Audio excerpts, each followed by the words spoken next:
Ya, Assalamualaikum warahmatullahi wabarakatuh, para pemirsa sekalian. Berjumpa kembali.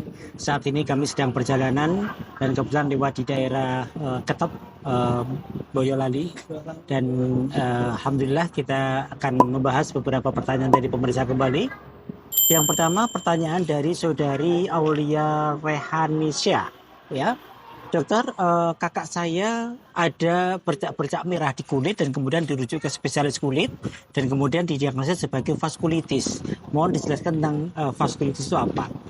Jadi vaskulitis itu merupakan sebuah radang yang terjadi pada pembuluh darah, bisa pembuluh darah kecil, sedang ataupun besar gitu ya. Jadi kalau ada radang kita tahu ya, kalau pembuluh darah itu bentuknya pipih seperti ini, kemudian ada radang maka terjadi pengerasan pada bagian dinding pembuluh darahnya. Maka tentu ini akan menyebabkan terjadinya hambatan aliran darah yang menuju ke organ-organ tertentu. Kalau ke otaknya yang terhambat, maka tentu akan menyebabkan jadi nyeri kepala hebat ya. Kemudian ke jantung terjadi koroner misalnya, ataupun ke organ-organ yang lain gitu. Sehingga vaskulitis ini tentu akan menyebabkan gangguan peredaran darah, aliran darah kepada organ-organ tertentu gitu. Tentu kemudian akan menyebabkan terjadinya keluhan-keluhan sesuai dengan organ yang didarahi tersebut gitu. Ada nyeri kepala kalau memang ke arah otaknya yang terganggu, ada nyeri dada ketika ke arah jantung ya, kemudian ada kesemutan dan lain sebagainya gitu.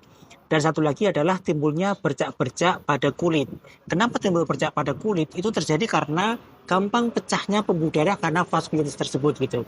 Sehingga mungkin lebam-lebam kebiruan ya, mungkin kita dari kita sering ya tidak terbentur apapun tiba-tiba lebam biru. Kalau kelelahan lebam-lebam biru, maka ini salah satu tanda daripada vaskulitis gitu. Bercak-bercak merah yang banyak ya seperti orang dengan demam berdarah, ini pun juga jangan-jangan merupakan vaskulitis. Ada sebuah penyakit namanya Henoch-Koenen purpura, ini yang sangat sering terjadi ya pada wanita ataupun pria usia muda. Kemudian kalau kelelahan, kalau stres ya, kalau panik, maka dia muncul bercak-bercak kemerahan yang sangat banyak pada kulit. Orang-orang mengira jangan-jangan demam berdarah ataupun jangan-jangan yang lain, ternyata dia adalah vaskulitis gitu ya. Maka ini pun juga mesti kita perhatikan gitu. Jadi vaskulitis ini bisa menyerang pembuluh darah besar. Ya, pembuluh darah besar itu ada pada aorta, ada pada pembuluh darah yang ada di dalam tubuh kita, dan tentu keluhannya akan menjadi sangat berat, kadang-kadang sampai dengan tidak sadar, sinkup ataupun yang lain gitu. Pembuluh darah sedang, kemudian ada juga pembuluh darah kecil yang ada pada permukaan tubuh kita. Nah, bercak-bercak kemerahan pada kulit ini kemungkinan adanya vaskulitis pada pembuluh darah kecil. Bisa Henoch-Koenen purpura, bisa karena vaskulitis yang lain ya. Maka ini pun akan menimbulkan bercak kemerahan pada kulit gitu. Kadang-kadang memang dirujuk ke dokter kulit ya, tetapi kalau nanti ada keluhan artritis, nyeri pada persendian, di samping bercak-bercak merah tadi, maka tentu nanti menjadi bagian dari rheumatologi gitu. Jadi vaskulitis ini kadang ke dokter kulit, kadang ke dokter rheumatologi ataupun ke dokter-dokter yang lain. Tapi apapun itu mesti hati-hati, dan biasanya dokter akan memberikan obat-obat seperti steroid ya, kemudian imunosupresan yang lain akan diberikan, dan tentu ini akan membutuhkan waktu yang cukup beberapa saat untuk menyembuhkan, tidak bisa langsung hilang begitu saja gitu.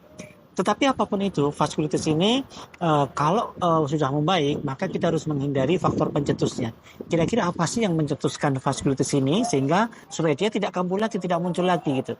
Maka mesti diperhatikan, biasanya karena stres, panik, cemas ataupun kelelahan gitu ya. Maka ini yang harus dihindari. Nah, setiap pasien yang bisa menghindari faktor pencetus, insya Allah akan terhindar dari vaskulitis walaupun dia pernah terjadi serangan.